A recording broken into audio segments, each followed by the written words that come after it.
say housekeeping announcements, but I do want to jump into an explanation of the season of sacrifice. I'm not going to take too long to do this, so I'm just going to kind of power through this. I explain this just about every entry into spring. Today is the spring equinox, March 20th, and the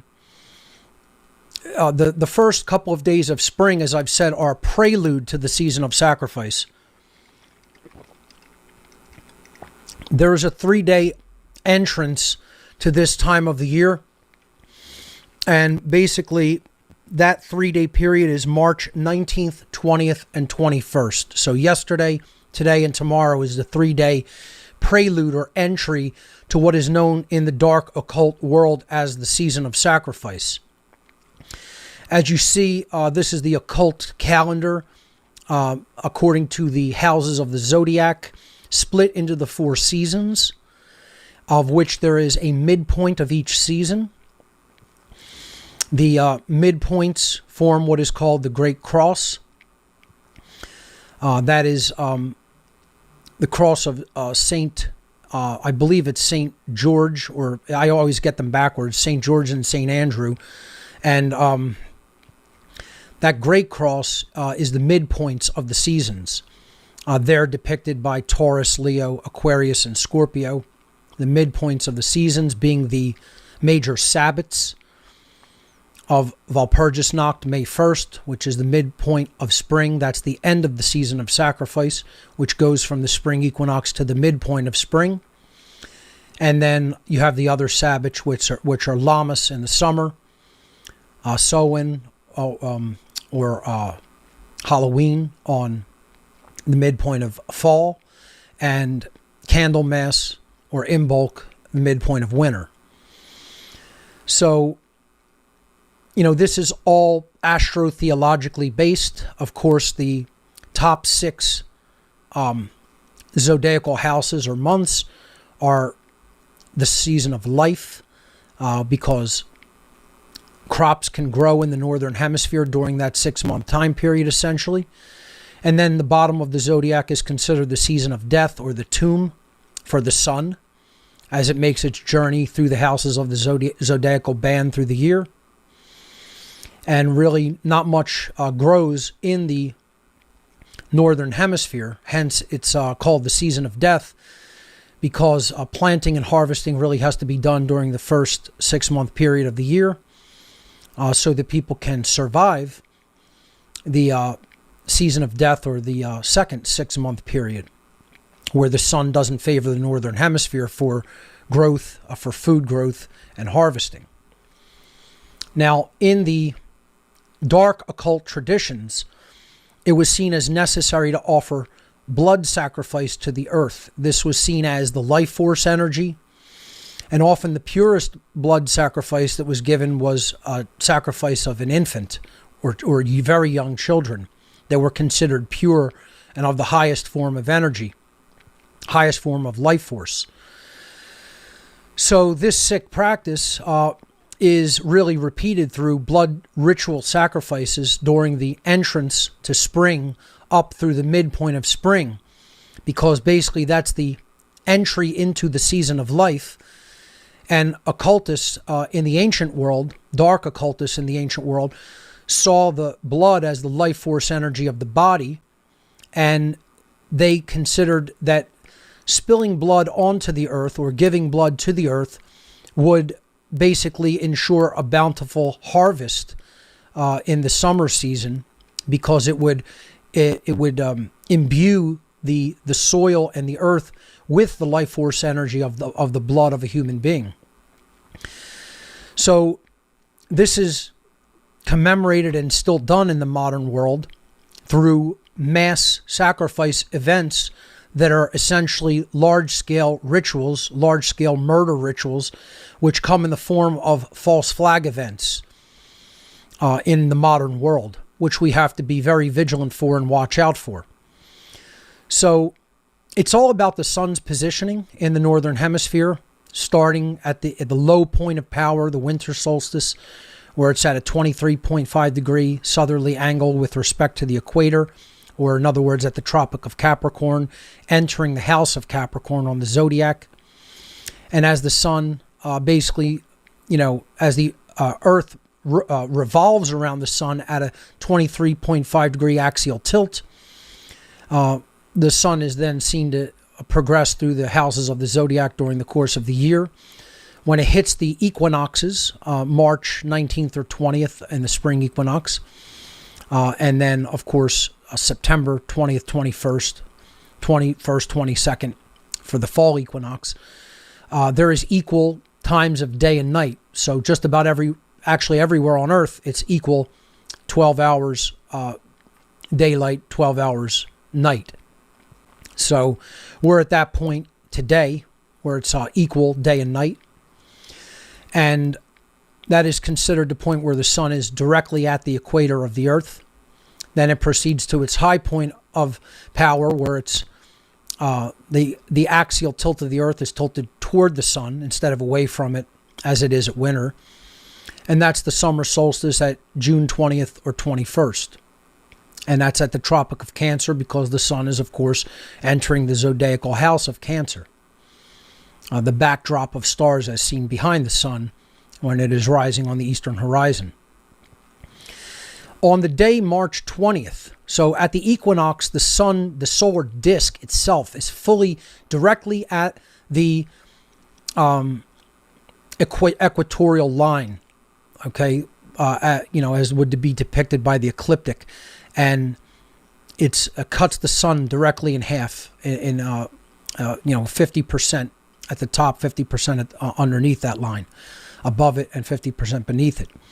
When 3 days have passed, the sun has fully broken that equatorial line that measures the 0 degree mark, and the disk is fully above that line.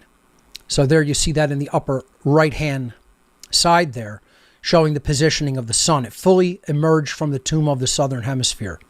Hence it is risen, the light is risen. As the dark occultists refer to the light Lucifer, the light bearer. And this is depicted in many different Masonic, Freemasonic symbolism, such as the first degree tracing board, the cryptic tracing board of Tubal Cain, showing the season of death below, when the sun is in the tomb, and the season of life above, resurrection.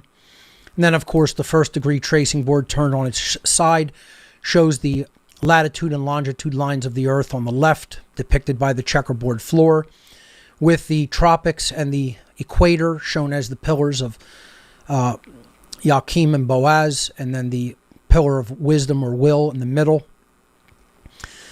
leading to the different incarnations of the sun.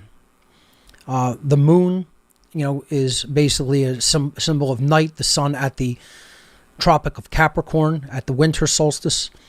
And then, of course, the sun in its risen aspect at the top of the pillar of Joachim there, which is the sun at the summer solstice at its high point. And the equator depicted as the pillar of wisdom there in the middle with Jacob's ladder, depicting the rise from the tomb of the southern hemisphere to the height of the season of life at the summer solstice. I mean, we've been through this many, many times. You could check this out again on former What on Earth is Happening broadcasts. But I'm explaining once again why they do these sick, twisted rituals, particularly around March 22nd. That's the day we really have to watch. Not to say that they couldn't pull any event out earlier or later, but they love the date March 22nd. They just love it. It is their ritual killing day. And don't be surprised if a false flag is carried out on March 22nd of this year.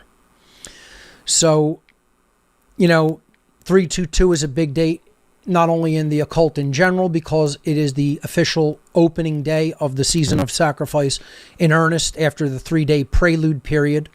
Again, this is all astrotheologically based about, the biblical Jesus rising from the tomb after 3 days of being dead.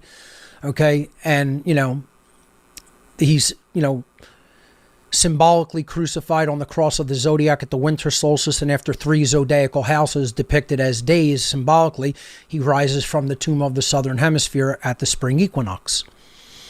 From the season of death, the sun in the tomb, to the season of life, coming up above that equatorial point at the spring equinox.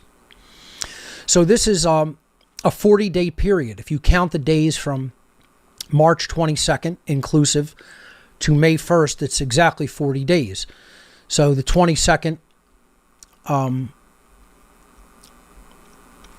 through the 1st is a 40-day period.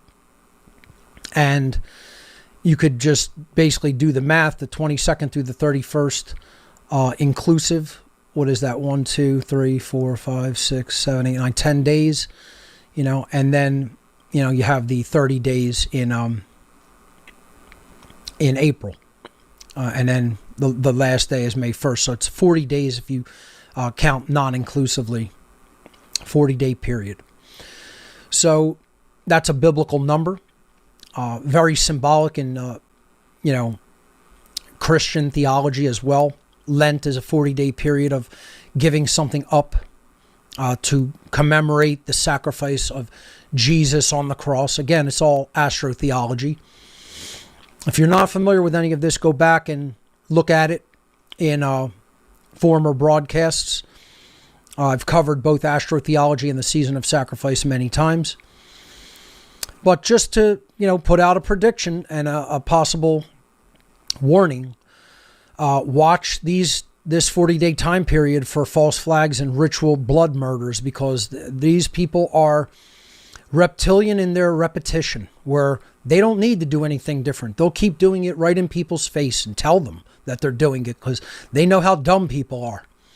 They know how much people don't want to understand that a satanic cult owns and controls this planet, and are acting as the masters of other people.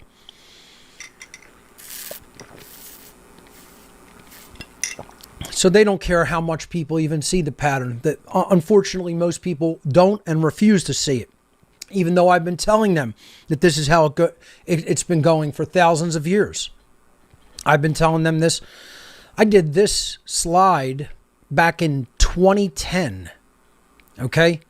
So I've been telling people about the season of sacrifice for 12 years. You think most people even have any clue what this is, or know about it, or know the types of things that happen during this time period? So just watch this Tuesday. I'll just put it out there as a warning. Whether anything will definitely happen or not, we'll have to wait and see. But that's the day you want to watch for. I mean, it's an endless list of blood ritual murders and mass killings that they conduct in ritualistic fashion. The big thing that they were fond of is mass shootings during this time period, or starting wars, and or ecological disasters. So this covers up through 2017, this list. So I haven't really added many dates. Many people probably could find many more dates during the season of sacrifice that have contained mass murder events since 2017. But there's a list of them for you to check out.